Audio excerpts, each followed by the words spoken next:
The owner of a Virginia wedding venue sues Governor Ralph Northam over what he calls unfair coronavirus restrictions. Bell Garden Estate is calling out the hypocrisy of capping outdoor wedding receptions at 25 people while allowing entertainment and amusement venues to have crowds up to 1,000. Owner Chuck Russell and his attorney Tim Anderson join us now to lay out their case. So thank you both for being here this morning. That comparison that we read in the intro sounds incredibly odd to me and likely to the audience as well. But Chuck, tell us a little bit about the impact of the restrictions on your business and why you decided to file a lawsuit. Sure. Good morning, Jedediah, and thanks for giving us a voice this morning. So this has been absolutely devastating, of course, not just to our venue, but the wedding industry in general in Virginia. 2 years ago, we put considerable investment, and then COVID hit.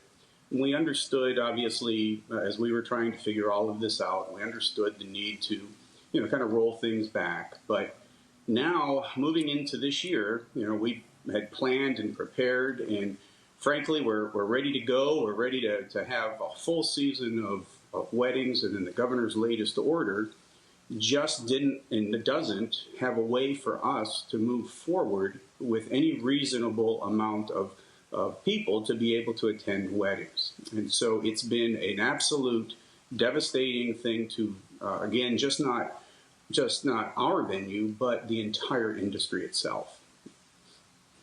Yeah.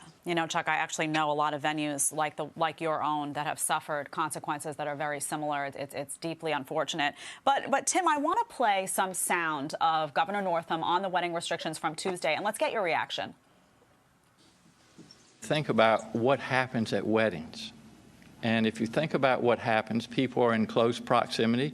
They're hugging folks. They're glad to see. It's a happy occasion. There's eating, there's drinking, there's dancing, there's singing, all of the things that we know that spread this virus. So, Tim, I don't know. A lot of those things can also occur at these outdoor entertainment venues that can have 1,000 people. I'm not really understanding where he's going with that. But my question to you, do you think there's legal precedent for you to have a successful lawsuit in a case like this? Thanks for having us on the show and letting the nation see what's happening in Virginia. Our state has been particularly affected by just these inconsistent orders of the governor. The governor has been picking winners and losers in Virginia since COVID started. Box stores can have unlimited amounts of people inside of it, and small businesses were only restricted to maybe have 10 people in it. And we've been suffering with this winners and losers picking of the governor all the way through. And we now get to the point where on March 1st, the governor says a concert can have up to 1,000 people. A carnival can have up to 1,000 people. A circus can have up to 1,000 people.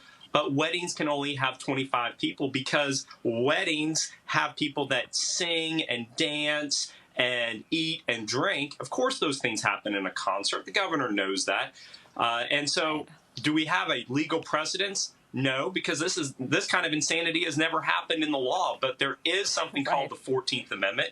There is something called equal protection. And all we're asking the court to do is to say, if my client can have a concert on his grounds and have up to 1,000 people there, then he should be allowed to have a wedding. And one more interesting point, the governor had said that you can have a religious wedding with as many people as you want, but a non-religious wedding has to be restricted to 25.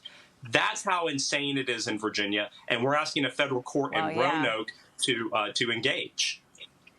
Yeah, well, probably because they're afraid of being sued for some type of religious freedom violation on that one. This is fascinating, and we've covered a lot of instances where there's an arbitrary nature of the way these are being enforced, and you have some businesses facing consequences that others aren't, and it seems like they're just, throwing the dice sometimes. So we will continue to follow this case in particular, and thank you for bringing it to our attention this morning.